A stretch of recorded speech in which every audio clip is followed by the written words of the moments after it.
Maintenant, on va voir quelque chose de très important, comment faire une barre de navigation, comme on a ici, responsive, c'est-à-dire que quand on va arriver sur les petits écrans, notamment téléphone, etc., on a une icône hamburger ici, et on va pouvoir ouvrir un site vertical au lieu d'avoir un site qui va être horizontal comme ça.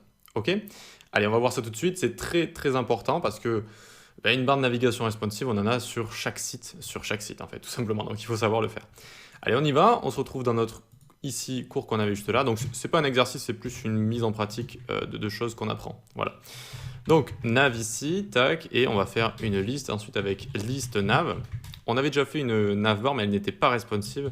Là, on va faire quelque chose de responsive. Donc ensuite, on va avoir li.item nav à chaque fois, tac, et à l'intérieur, il va y avoir un lien qui pointera vers rien avec le hashtag ici, et on va écrire accueil là. Très bien.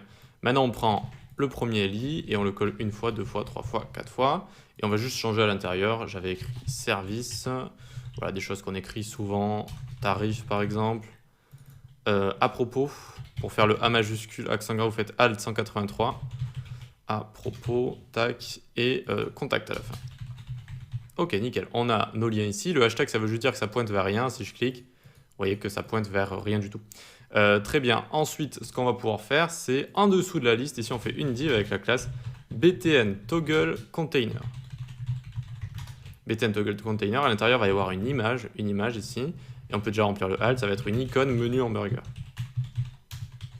Icône menu hamburger qui est cette icône qu'on a voilà, avec les trois traits les uns au-dessus des autres. Ok. Ici, très bien, on peut même mettre un petit role est égal button sur notre div, d'accord, donc le petit attribut aria pour bien montrer que c'est un bouton. On va chercher notre icône, où on va aller cette fois? On va aller sur flat icon, tac, donc c'est des icônes gratuites, enfin, il y en a des payantes, il y en a des gratuites. Ici on va taper hamburger ou menu, si j'ai pas de bêtises, menu, tac, et on va avoir voilà, cette icône juste ici, on va la télécharger en SVG, ici pas en PNG. PNG c'est une image en général qui va être d'une taille plutôt petite, et on peut détourer le fond, c'est-à-dire qu'on peut juste montrer l'image. Ici, on va prendre SVG. SVG, ça veut dire Scalable Vector Graphic. Je reviendrai plus tard sur la SVG, notamment dans la partie design, après la partie JS. Mais en gros, c'est des images qui vont avoir un poids très très très petit et qui vont être indéformables. En général, on les utilise pour des icônes. Voilà, donc on prend SVG ici, on ouvre là et on va le mettre dans notre dossier. Donc tac, ici ça s'est ouvert à côté, hop, on vient là. Là j'ai mes ressources, j'ai qu'à le faire glisser dedans ici, hop, on le fait glisser dedans, et on va l'appeler hamburger, ou on va l'appeler hamburger comme ça. Hamburger.svg, très bien. Ok, on peut d'ailleurs se séparer des autres images, hein, c'était juste pour vous montrer Sprite et ici avoir une image de fond. Très bien, ok. Donc, qu'est-ce qu'on a ici? On a notre icône hamburger, très bien. On va écrire une seule chose à l'intérieur. Donc, en fait, c'est une suite de points. Pass, ça veut dire chemin. Donc, à chaque fois, là, on va avoir 3 passes. Pourquoi? Pour les 3 barres, en fait. Je reviendrai en détail plus tard, ne vous inquiétez pas pour ça. On va juste écrire dans SVG ici, fill est égal white. Fill, ça veut dire remplir, c'est la couleur. Et donc, on veut que ce soit en blanc, que notre icône hamburger soit blanche, comme ça. Ok, très bien. Une fois qu'on a ça, alors, on va remettre ça bien. Tac, on fait ça en live, ok. On remet ça bien et on a terminé avec notre HTML, c'est-à-dire qu'on a une nav pour la sémantique, une liste pour la sémantique également, avec à chaque fois des liens, accueil, etc. Et on a une div btn qui va nous servir à toggle tout ça, On peut aller directement dans le CSS, donc on va venir ici, on enlève tous les media query ici, vous verrez qu'on va utiliser les media query, hein, vu évidemment tout ça va être lié dans cette vidéo. Donc nav ici, très bien, on commence avec une hauteur de 70 pixels. Alors on commence en desktop first, c'est-à-dire qu'on va d'abord faire la navigation en grand écran, je trouve ça un petit peu plus logique. Donc 8, width 70, 8, 70, width 100%. Background, on va mettre hashtag 333, très bien. Donc vous voyez que ça nous fait un bandeau, ce sera notre navigation. Liste nav, on lui met width 100%, 8 100%. De quoi? De son parent qui est la nav qu'on a créée juste au-dessus. Et on met un petit text align center, ça va centrer tout le texte qu'il y a dans liste nav, c'est-à-dire donc dans les LI, c'est-à-dire dans les liens ici. Ok. Text align center, c'est une propriété qui va s'hériter sur les enfants. C'est-à-dire que UL ici, je mets text align center, c'est-à-dire tout le texte qu'il va y avoir dans les enfants, et même les petits-enfants, va être centré. Vous voyez que c'est parfaitement centré ici. Alors ce qu'on va faire pour mieux présenter, ça je vais le laisser ici, et on va coder tranquillement, voilà, comme ça. Puis on ira voir de temps en temps ce qui se passe là-haut. Très bien, donc ensuite item nav, donc les LI, on les met display inline block pour qu'ils se mettent les uns à la suite des autres. Et là c'est important, Donc hop, je reviens ici. Vous voyez qu'ils se sont mis les uns à la suite des autres. Alors pour l'instant, on a la couleur bleue un peu vilaine là, mais on va l'enlever, vous inquiétez pas. Inline block, c'est comme inline, ça se met les uns à la suite des autres, mais comme bloc, on peut utiliser width et height dessus. Voilà, donc ensuite, on revient ici, tac, tac, tac, on vient là. On leur met une hauteur de ligne de 70 pixels, qui est exactement la même hauteur de la navigation. Tout simplement, ça permet de centrer parfaitement le texte sur Y cette fois, sur Y. Font size, 25 pixels. Margin, on va mettre 0 en haut et en bas, 10 pixels à gauche et à droite pour séparer nos éléments. Un petit curseur pointeur pour montrer qu'on peut cliquer dessus. Enfin, on va prendre item nav A et leur enlever la text decoration. Donc la petite barre qui est en dessous des liens d'habitude, ben hop, on l'enlève, on met none. Et la couleur, on met bien F1, F1, F1.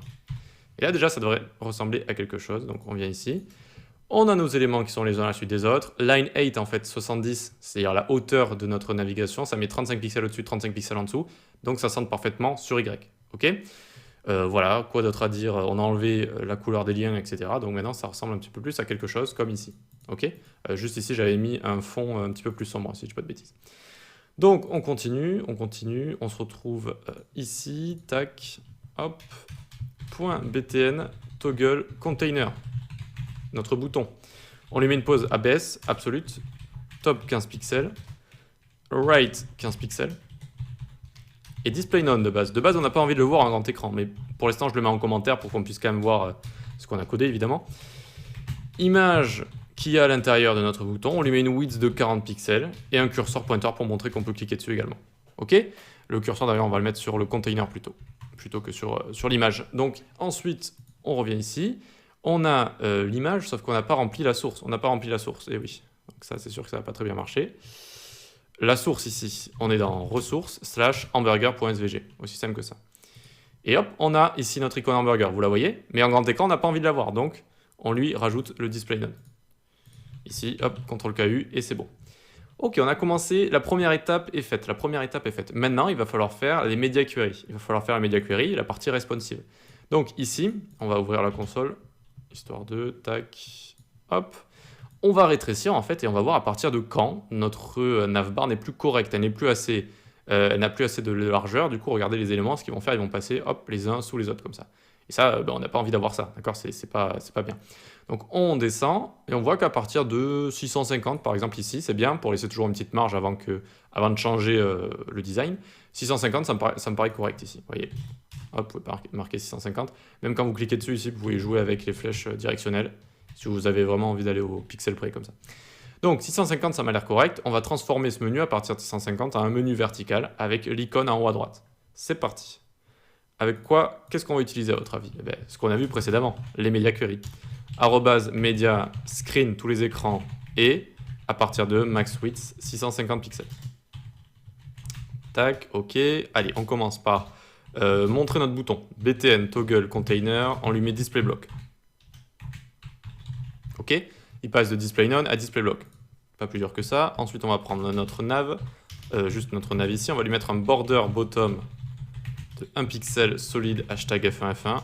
Vous allez comprendre pourquoi très rapidement. Ici, ce qu'on va commencer par faire déjà, c'est item nav. Et on va les passer de inline block à block. Maintenant, ce sera des blocs qui vont prendre toute la largeur.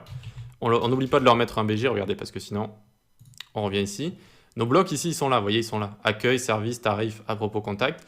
Mais il leur faut un fond sombre pour qu'on comprenne que ça fait partie du menu ici. Donc, ce qu'on fait, on revient là. On leur met un fond sombre avec un BG 333. Voilà. Et on va leur mettre margin 0 également, vu que de base, ils avaient un petit peu de marge qu'on leur avait rajouté. Ils n'ont plus besoin de marge désormais. Ok, voyons voir ce que ça donne. Hop, ça commence à ressembler à quelque chose. On aimerait décaler accueil ici pour que ce soit pas au même niveau que le bouton. Voilà, pour que ça fasse ceci. Vous voyez que accueil soit en dessous. Et vous voyez la border bottom qu'on a mise à notre nav, c'est exactement pour ça. Donc comment on va faire pour décaler notre accueil ici? Eh bien, on va utiliser position relative. Notre liste nav, on va la créer ici. Point liste nav. On va lui mettre pose rel. Et on va la décaler de 70 pixels. Qu'est-ce que c'est 70 pixels? C'est exactement la hauteur de la nav en fait, d'accord? Et donc ça permet de décaler juste de la navigation. Voilà, donc voyons voir ce que ça donne. Tac, ici, très bien, ça a décalé, on voit bien la bordure de la nav également. C'est super, c'est génial. Maintenant, on aimerait cacher de base. On aimerait cacher ce menu. Il ne faut pas qu'il apparaisse de base ici. D'accord? Alors, quand on descend comme ça, de base, on n'a pas envie de le voir ouvert. Il faut seulement que lorsqu'on clique ici, il s'ouvre. Comment on va faire ici? On display none la liste carrément. On va la display none totalement. Donc ici, hop, display none. Ok, nickel. Et tac, tac, tac, une dernière chose à faire. Alors je regarde parce qu'en fait, voilà, ça mêle pas mal de choses. Il faut éviter de faire une petite faute. On va créer une dernière chose à la fin. Liste nav coller active menu. Coller, hein, j'ai dit. Ça veut dire lorsque liste nav va également contenir la classe active menu, c'est ça que ça veut dire. Alors display block. Ok? Donc liste nav de base, on ne va pas la voir. Et regardez, on ne la voit pas. On ne la voit pas de base. Seulement quand on va cliquer sur ce bouton, on va rajouter une classe. Quelle classe? On va rajouter la classe active menu ici. Et cette classe active menu, ça va la display block. Ça va rajouter display block. Voilà, tout simplement. Comment on fait pour changer ça en JavaScript? Ça va être très simple. Avec ce qu'on a vu dans la petite partie JavaScript pour l'instant, ça va nous suffire. Donc on peut venir dans notre app.js ici. Hop, on va prendre le menu. Const menu est égal. On vient le sélectionner. Document.querySelector, on vient le sélectionner. On vient sélectionner quoi? Le menu, donc liste nav. Ok, il nous manque une deuxième chose, c'est le bouton sur lequel on va cliquer. Const btn menu, on va l'appeler, est égal document.querySelector, tac, hop, btn toggle container. Donc on va prendre le menu qu'on va changer, qu'on va animer, et le bouton sur lequel on va cliquer. Voilà. On doit être à l'écoute d'un événement sur quoi? Le bouton, c'est sur lui qu'on va cliquer. Donc btn menu.addEventListener, on est à l'écoute d'un événement, clique, quand on clique dessus, alors on envoie une fonction. Attends, tac, fonction ici, ok. Tac, on envoie une fonction. Et qu'est-ce qu'elle va faire cette fonction? Elle va prendre menu.classList, et ici on va mettre toggle, on-off, active menu. Alors, classList, ça nous donne accès à des méthodes, notamment la méthode toggle, qui fait que si le menu, il a la classe active menu, eh bien ça lui enlève la classe. S'il ne l'a pas, ça lui rajoute. Rajoute, enlève, rajoute, enlève, rajoute, enlève. Voilà, c'est ça un toggle en fait. Voilà. Donc, on peut revenir ici. Voyons voir ce qui va se passer. Je clique, ça s'ouvre. Je clique, ça se referme. Ça s'ouvre, ça se referme, ça s'ouvre, ça se referme. Super, génial. On peut même le voir dans la console ici. Si on va dans Elements, dans le DOM, on ouvre Nav ici. Et on voit que ça va passer en surbrillance. Vous voyez, liste nav, active menu. Liste nav, active menu, comme ça. Et voilà comment on fait un menu responsive. Et croyez-moi, vous en avez besoin. Vous allez en avoir besoin sur chacun de vos sites. Que le menu soit à gauche, à droite, en haut, en bas. On va tout le temps avoir besoin de quelque chose de responsive. Et généralement, eh bien, les menus, ils sont en haut, comme ça, ils sont collés en haut, même si on peut en avoir sur les côtés, etc. Mais généralement, voilà, ça va finir en icône hamburger, et ensuite on ouvre, on ferme, comme ça directement. Alors ici, on aurait pu animer l'icône pour faire une petite croix, par exemple, ça aurait été sympa. Et on aurait pu également, lorsqu'on clique sur les liens, ça nous amène à une partie du site, et ça ferme la navigation. Tout ça, on le verra, mais un petit peu plus tard, notamment quand on fera notre premier site ensemble. Ce qui va arriver très prochainement, ce sera après la partie Flexbox et CSS Grid qu'on a juste après. Voilà pour ça, comme d'hab, je vous mets le code source en description et si vous avez des questions, posez-les, sinon on peut passer à la suite.